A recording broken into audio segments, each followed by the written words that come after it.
Whoa, it's me. I'm back. I literally died and was reincarnated like a fucking phoenix last week. Unfortunately, I was very, very, very, very, very excited to make a video about International Fight Week. In fact, I had a separate video lined up about like questions that I was going to ask fighters potentially if I were to have a media badge. But yeah, I caught literal AIDS, and so none of that came to fruition. I lost my voice and for real unironically lost out on real internship opportunities, which is going to affect my career long term. So that's cool. But I'm going to briefly, a little bit, recap. Obviously, oh my lord, International Fight Week 2025. It's almost like somebody predicted that the card was going to be a banger and that everybody was complaining about it when it got announced. But I knew that it was going to come together, and let's just like name a couple of fights, like Jack Hermanson versus Gregory Rodriguez. I knew that fight was going to be crazy. I didn't know that, Gregory Rodriguez was just going to one-tap Jack Hermanson like that and leave him dead on the floor, but I knew that fight was going to be amazing. Once it got announced, I knew Royval versus Joshua Zane was going to deliver. Obviously, again, I'm not going to act like I knew that it was going to be a record-breaking fight like it was, but I knew that fight was going to deliver. I knew that all of these fights were going to be fun, and guess what? Every single fight was fun. The worst fight on the card was probably Tracy Cortez, and like I said, I don't watch Tracy Cortez fight to look at Tracy Cortez fight, if you know what I'm saying. So that fight was still amazing, and yeah. I would have went, I want to say 5 and 6. I think I was about to go on it. I'm a little bit torn because, again, since I didn't get to really fully state my opinion, there's a couple in my notes that, okay, so I put Alexandre Pantoja versus Kai Kara France, and then under it I put Kai Kara France win, in parentheses, absolutely no way. So I was going to talk about the fact that I do like Kai Kara France, but there's literally no way stylistically he beats Pantoja. And so I'm going to count that as me predicting that as right. But then the main event, I put Ilia Topuria versus Charles Oliveira. Do I pick Charles because fuck it? Again, signifying that I knew for a fact Ilia was going to win and Charles was going to get knocked out. But because of that, I feel like I was going to make a statement about how my faith is in Charles, and he's the best finisher in the UFC, and he might be able to pull, he performs the best when his back's up against the wall. Maybe he's able to pull this out against Ilia. So I'm going to count that as a fail, as a wrong pick, essentially. So I'm saying I went 5 and 6 on the card, which brings me to a total of 78 and 54. So 78-54 on the year. That's not the worst, but also obviously I would like to get my numbers back up, considering this is me adding it to my total right now. But considering, statistically I'm the best and I want to continue to be the best,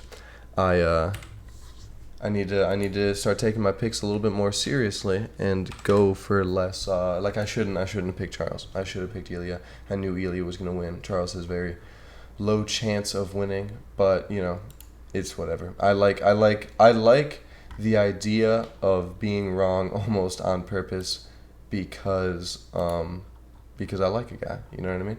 But moving on, we're gonna start my prediction breakdown analysis for this absolute mess of a card coming up. Derrick Lewis versus Taliesin Teixeira. Let me peep real quick. Is this just some random Apex card, or is this somewhere? Because I completely forgot, if I'm being 100% honest. It is in Nashville, Tennessee. So, good job to you guys, I guess. Whatever. But starting with the first fight, Fatima Kline versus Melissa Martinez. This is my bread and butter. Fatima is fucking minus 1,200. Who in their right mind would pick against her? That doesn't even make any sense. I don't even have to look deeper onto the ESPN profile than that. She has to win. Moving on, Mitch Ramirez versus Mike Davis. Mitch Ramirez lost to Carlos Prates on Dana White's Contender Series, which not like, obviously CP's pretty good, and he had a very, but he had a very highlight performance is what I'm getting at. He also lost to Thiago Moises in his debut. Mike Davis somehow has lost to Sadiq Youssef, who's a featherweight, Gilbert Burns, who was a lightweight at the time, and Faris Ziam, which is also a lightweight. But in a weird way, I feel like Sadiq Youssef, Gilbert Burns, and Faris Ziam are better losses to have than Carlos Prates and Thiago Moises. So almost purely off that, there's a couple other reasons, but whatever. I'm gonna go with the Mike Davis pick. Moving on to Kennedy in Czechou in whatever the fuck in Njokuani versus Valter Walker. Kennedy has higher reach. He KO'd Chris Barnett, Carlos Olberg, and Ion Kutaleba. Valter Walker has only lost to Junior Tafa, though. So, that we're talking high-tier, cream-of-the-crop level competition. So I'm probably going to pick Kennedy in Njokuani. He's just going to, he's got actually significantly longer arms. I kind of just breezed past that. He's got, where the hell is it? 5 inches of reach, 83 inches to 78 inches. That's it's quite a bit. That's quite a sizable reach advantage. But also, I will say, reach disadvantage helped Joshua Van in a couple moments in that fight. But moving on to Lauren Murphy versus Eduarda Moura. Lauren Murphy is 41, and Eduarda is only 31. That's pretty much all I need to know about this fight to make a decision. Lauren Murphy is washed. She never really was that good. Her claim to fame, like the highlight of her career, is she stepped on Valentina Shevchenko's foot one time. Literally, she stepped on her foot and then went to go throw some punch, and then Valentina tried to back up, but her foot was caught, and so she fell. And people thought that Lauren Murphy dropped Valentina, and then, it was rather embarrassing when the replay showed that that's not the case live. But moving on, Jake Matthews versus Chidi Njokuani. Jake Matthews is pretty young in comparison. Like, he's 30 and Chidi Njokuani is 36. But he loses a lot. Jake Matthews does. Jake Matthews has lost to, let me pull up this list. Damn near anybody who you've even vaguely heard of is the problem. He lost to Michael Morales. He lost to Matthew Semmelsberger, who sucks. Matthew Semmelsberger isn't even good. He lost to Anthony Rocco Martin. He lost to Kevin Lee. He lost to Andrew Hallbrook. Lost to James Vick. How do you lose to James Vick? Granted, that was fucking a decade ago, but still, how do you lose to James Vick, period, ever at all? So, damn near purely off of that, purely off the James Vick loss, I'm going to go with Chidi Njokuani. He's probably just got, the overall human being experience. He's probably just less of a fucking goober than Jake Matthews is. But, yeah. Moving on. Max Griffin versus Chris Curtis. This fight is so anti-exciting. It's not even funny. Like, this fight, okay, I don't want to actually say that. I should put my promoter cap on and say the actual opposite. But it's like Max Griffin at 39, almost 40 years old, and Chris Curtis at 37, almost 40 years old, like, neither of these guys are good. They both just kind of swing, for the lack of a better term, like stupid. They're not that good. Either of them. Neither of them are that good. They're both just like, they're not strong enough for the way that they fight, either of them. But anyway, I'm going to go with Chris Curtis on that one, just pretty much because he's a little bit younger. He also has 12 more fights in his career, so he's more experienced despite being the younger guy. He's the action man, Chris Curtis. Sean Strickland's friend, so everybody wanted to act like he was good for a few minutes. Moving on. Junior Tafa versus Tuco Tokkos. Junior Tafa sucks. Justin Tafa sucks. Junior Tafa sucks. They both suck. The Tafa family, the Tafa bloodline sucks at fighting. They're bad. They suck. They're awful. So I'm going to go with this Tuco Tokkos guy. Literally never heard of him in my life, and he's 35. So, whoopsies, rip to your career already. But whatever, the Tafas blow, and I'm not picking a Tafa. Moving on, Vitor Petrino versus Austen Lane. Austen Lane fucking sucks. He's 37 years old. I'm picking Vitor Petrino. You will never catch me picking Austen Lane unless he's against like fucking Jake Paul or something like that. Austen Lane is bad. Moving on to my main event of the night, Nate Landwehr versus Morgan Charriere. This fight is a banger. Nate Landwehr is still a dog at 37 years old, okay? His last fight was against Do Hoo Choi. Do Hoo Choi is pretty good, okay? Do Hoo Choi is a sniper. Do Hoo Choi is very, very, very accurate with his punching, and he has like low-key deceptive punching power. Nate Landwehr is a monster. Before he lost to Do Hoo Choi, Nate Landwehr is coming off a win to Julian Emmers or Jake Emmers or Jamal Emmers. There you go. So he lost to Do Hoo Choi, won to Jamal Emmers, lost to Dane Ige, won to Austin Ligo, David Onama, and Ludovic Kline. Lost to Juicy J, Julian Erosa, beat Darren the Damage Elkins, lost to Herbert Burns. That's his current UFC run that he's on. And then before that, he was in Russia being an absolute dog for M1. So, Nate Landwehr's the boy. I love this guy, Nate the Train Landwehr. Morgan Charriere is honestly disappointing. I thought he was going to be super duper uber good. Looking at his career, he would almost deceive you to think he is. But he just lost to Nathaniel Woods. I picked Nathaniel Woods in that fight.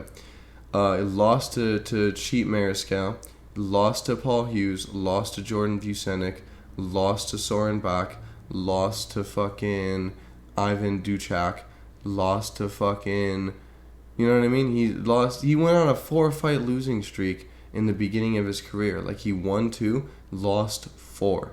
So he started his career fucking 2-4. That's insane. That was his first 6. But yeah, so I'm going to pick Nate Landwehr, even though he's significantly older and technically less experienced. Look at these records: 18-6 to 11-1. Morgan Charriere kind of blows. Plus, he's French. No, I actually like the French, so I'm not. That was just a joke. Moving on, though. Calvin Kattar versus Steve Garcia. I met Calvin Kattar. I went to UFC X a couple years ago. I've been trying to go every year since. I wanted to make it a yearly tradition, but people suck. I hate the existence of anybody else who wants to act like they want to go to Vegas with me because they ruined it. But if it was up to me, I would have met a bajillion fighters by now. But at current, I have met Joanna Jędrzejczyk, Aljamain Sterling, and Calvin Kattar. So those are the people that I'm biased for because I shook their hand and have pictures with all of them. So yeah, I'm going to pick Calvin Kattar over Steve Garcia, even though Calvin Kattar's 37. Moving on. Stephen Thompson versus Gabriel Bonfim. Why is this fight happening? Why? Stephen Thompson is 42 years old.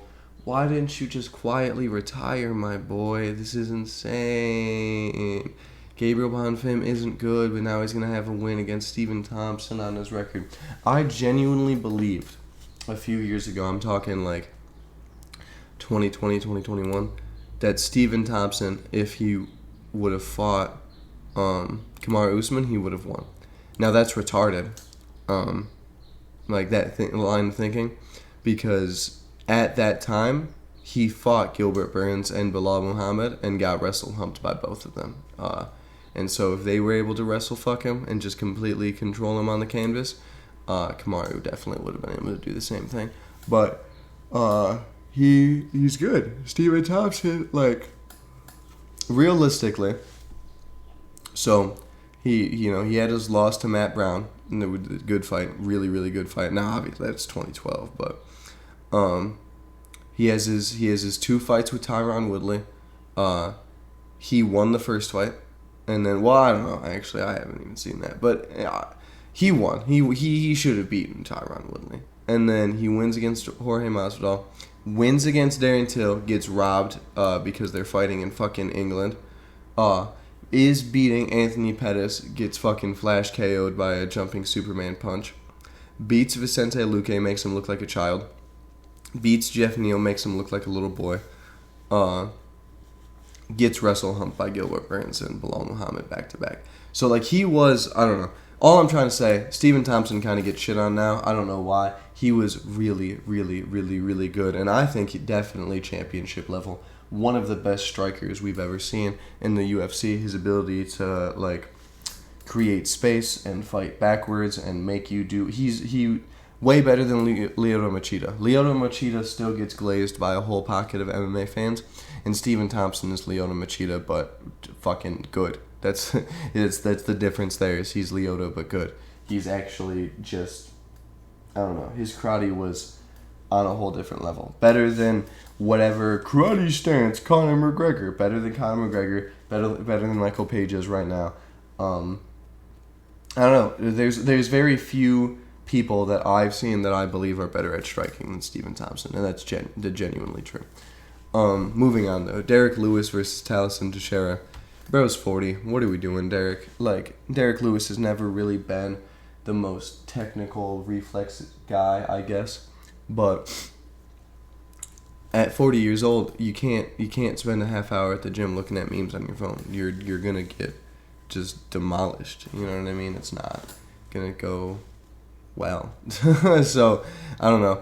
I just want to point out, though, I'm picking Taliesin Teixeira, obviously. He's 25, he's 8-0, all finishes. He's beating Derrick Lewis. Whoopsies, I'm sorry. There are 8 fighters on this card, though, that are 36 and older. Not 35, 36 or older. 8 fighters. There's 1, 2, 3, 4, 5, 6, 7, 8, 9, 10, 11, 12. 12 fights on this card. That means there are 24 fighters total on the card, and a third of them are older than 36. This is the UNC card. Tennessee got fucked. Thanks for buying a ticket. But also, I want to point out something. This is only important to me because of my, career interests, I guess you can say. Also, I want to go to UFC 319 in Chicago, so it matters to me. I don't know if y'all listen to Dana with the post-fight press conferences, but the UFC is losing profits for certain. They sold out the T-Mobile Arena just now for Ilia Topuria versus Charles Oliveira. 19,800 tickets sold, $11 million for the gate. Last year, Alex Pereira versus Yuri Prohaska, International Fight Week 2024, they sold 18,800 tickets for a gate of $14 million. So they're going back to trying or prioritizing actually selling out the arena rather than just gouging ticket prices. And I believe that's because arenas don't like viral moments where there's clumps of empty seats in their venue because that makes them look bad and not the UFC. That part's a little bit of a conspiracy, but I can show you guys my sports business college textbooks. So I do know a little bit about what I'm talking about, I guess, technically, kind of, just a drop. But, so essentially the UFC ticket prices are rapidly decreasing. Average ticket price last year was like $870. Now it's like $530. The bubble is bursting. The UFC might at some point also either completely abolish or lower pay-per-view prices significantly in order to try to boost sales again and boost popularity, because at the end of the day, real money comes from ads and selling ads and seeing ads. How much does the Super Bowl cost? Does anybody know? Oh yeah, it's free. It's completely free to watch the Super Bowl. How much does it cost for like 2 seconds of ad time during the Super Bowl? Millions, right? Yeah, so really what they care about is eyeballs, because they want eyes to see advertisements so that those eyes convert to customers for those advertisements. You get what I'm saying? Essentially, the UFC isn't able to turn itself into this exclusive sport that it wants to be. It's going to have to come back down and recruit the beer drinkers and the shirtless just bleed fans, and I'm all there for it. Literally, if the UFC completely crashes and goes back into a second Dark Ages, I'll still be at the door with my little funny cartoon box of desk office supplies waiting for a job at their office. But anyway, that's my breakdown prediction videos for this card, plus slight reaction to UFC 317, plus slight little rant at the end. I might make a second video that's actually like me talking fully about UFC 317. I don't know. It's not like I have a super dedicated audience. Jubby or Dominic, tell me which one or like if you want more content. And then also, either of you two or anybody else who may stumble upon this video, give me questions that you would want to ask fighters, because I did cook up a whole list. Obviously, that list is going in the garbage now because the card already happened, but I will recycle the idea for the next pay-per-view, which is Holloway versus Poirier. So any question you want to ask fighters, probably limited to the main card, just because those are the ones that get the media scrums and the press conferences, and I want to actually role play me being a journalist after I graduate. So, yeah, any questions that you feel that journalists should be asking but for some reason never do. The important ones: how you feel going into Saturday night. Are you ready for your opponent? How have you strategized for your opponent coming? Stupid, dumb, the exact same questions we've asked for 30 years. But, yeah, I don't know. Let me know what you guys think, and,